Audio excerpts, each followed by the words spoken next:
வணக்கம் உறவுகளே, நான் உங்கள் ஐயனார் துபாய் அபுதாபிலிருந்து. இப்போ எதை பற்றி பேச போகிறோம்னா, சிவகங்கை மாவட்டம் மேலராங்கியம் ஊராட்சி மேலராங்கியம் கிராமத்தில் ஒரு பஸ் ஸ்டாப் கட்டுறாங்க. அதாவது ஊருக்கு பஸ் ஸ்டாப் ரோட்டு ஓரங்களில் நிழல் குடை கட்டுறாங்கன்னு வச்சுங்களேன். அந்த நிழல் குடையில் டைல்ஸ் வச்சுருக்காங்க, அது முறையாக பதிக்கலை. சரிங்களா, மேடு பொல்லாமல் வச்சுருக்காங்க, சரியாக பதிக்காமல் இருக்குது. அதுவும் சின்ன சின்ன பசங்களை வச்சு வேலை பார்க்குறாங்க அப்படின்னு சொல்லி ஒரு தம்பி ஒரு பதிவை போட்டாப்புல. அந்த பதிவை பார்த்துட்டு எனக்கு ரொம்ப சங்கடமாக போச்சு. ஏன்னா அது மானாமதுரை சட்டமன்ற தொகுதியினுடைய எம்எல்ஏ அவர்களுடைய நிதியிலிருந்து அந்த வேலையை பார்க்குறாங்க. யாரும் கை காசு போட்டு யாரும் கட்டுறது கிடையாது, அரசு வேலை. அது எம்எல்ஏ ஃபண்டிலிருந்து ஒதுக்கி மேலராங்கியம் கிராமத்துக்கு அந்த பஸ் ஸ்டாப்பை கொடுத்துருக்காங்க. அந்த வேலை பார்க்குறவங்க முறையாக வேலை பார்த்தா ஏன் ஒரு பையன் வீடியோ போட போகிறான்? ஒரு வேலை பார்க்குறீங்க, அந்த வேலையை நீங்கள் கரெக்டாக பண்ணிங்கன்னா அடுத்தால் ஏன் உங்களை பற்றி விமர்சனம் செய்ய போகிறாங்க? ஏன் இந்த புரிதல் உங்களுக்கு இல்லை? அந்த பையன் ஒருத்தர் வீடியோ போட்டான்ட்டு சொல்லிவிட்டு அந்த பையனை போய் அந்த கான்ட்ராக்ட்காரோட மனைவி போய் அவங்கள திட்டுறாங்களாம், பேசுகிறாங்களாம். நீங்களாம் எப்படி வீடியோ போடுவ, அதை எப்படி செய்வேன், இதை எப்படி செய்வேன்? இதெல்லாம் என்ன இதெல்லாம் உங்களுக்கு புரிதலே இருக்காதா? புரிதல் இருக்குமா இருக்காதா? வெளி மாநிலங்களில் போய் பாருங்கள், வெளியூரில் போய் பாருங்கள். அங்கெல்லாம் யாரும் போய் பெண்கள் யாரும் போய் ஏன் இதை போட சண்டைக்கெல்லாம் போக மாட்டாங்க. என்ன காரணம்னா அவங்கங்க வேலையை ஒழுங்காக பார்த்தாங்கன்னா அடுத்தவங்க யாருமே குறை சொல்ல மாட்டாங்க. இந்த புரிதல் முதல்ல வரணும். அந்த மாதிரி குறை சொல்கிறவங்கள திட்டுறது, பேசுகிறது, இந்த மாதிரி பேசுகிறது தவறு. அதனால் தெரிஞ்சுக்கோங்க. போய் அந்த பையன் போய் கம்ப்ளைண்ட் கொடுத்தான்னா உங்கள் மேலே தான் கேஸ் ஃபைல் ஆகும். சரிங்களா, உங்கள் மேலே மட்டும் இல்லை, உங்கள் வீட்டுக்கார் மேலேயும் கேஸ் ஃபைல் ஆகும், உங்கள் வீட்டுக்குள்ளே இருக்க எல்லா பேர் மேலேயும் கேஸ் ஃபைல் ஆகும். சரிங்களா, அதை புரிஞ்சுக்கிட்டு நடந்துக்கோங்க. ஒரு வேலை பார்க்குறீங்கன்னா அந்த வேலையை முறையாக பாருங்கள்.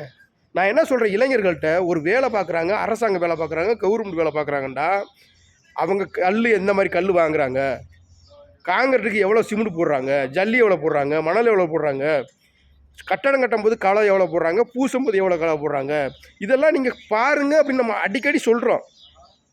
இந்த இளைஞர்கள்ட்ட என்னத்தை சொன்னாலும் எனக்குன்னு உனக்குன்னு போயிடுறாங்க. ஆனால் வீடியோ மட்டும் எனக்கு போட்டு அனுப்பிடுறாங்க, பேசி விடுறாங்க. எனக்கு ரொம்ப சங்கடமாக இருக்குது. ஒரு வேலை பார்க்கும்போதே அதை சொன்னோம்னா சரி பண்ணலாம். வேலை முடிஞ்ச ஒருபாடு சொன்னோம்னா அதை எப்படி சரி பண்ணுவாங்க? மறுபடியும் உடச்சி எடுத்துகிட்டு பார்ப்பாங்களா? ஏன் இந்த புரிதல் உங்களுக்கு வர மாட்டேங்குது?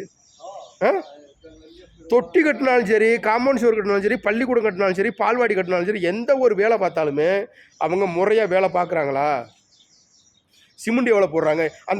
இப்போ நம்ம சொந்தமாக ஒரு வீடு கட்டுறோமுங்க, இந்த மாதிரி சிமெண்ட் கம்மியாக போட்டு கட்டிடுவோமா, இல்லை தரமில்லாத செங்கலை வாங்குவோமா, இல்லை தரமில்லாத காங்கிரீட்டை போடுவோமா? கொஞ்சம் சிந்திச்சு பாருங்கள்.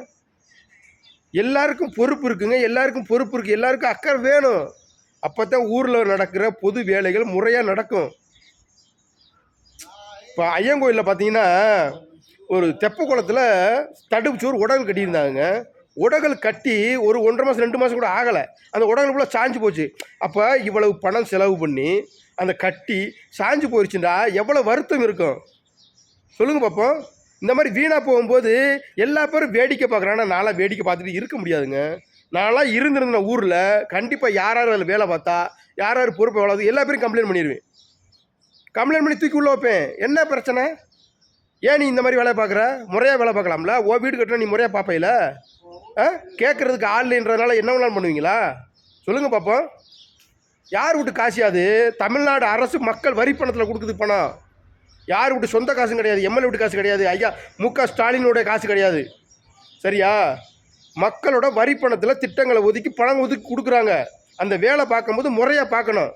இனிமேலாவது எந்த ஒரு வேலை பார்த்தாலும் முறையாக பார்க்குறாங்களான்னு முதல்ல பாருங்கள், பார்த்து சரி பண்ணுங்க. இல்லைன்னு வச்சுங்களேன், எந்த ஒரு வேலையுமே சரியில்லாமல் போயிடுங்க, சரியில்லாமல் போயிடும். நன்றி.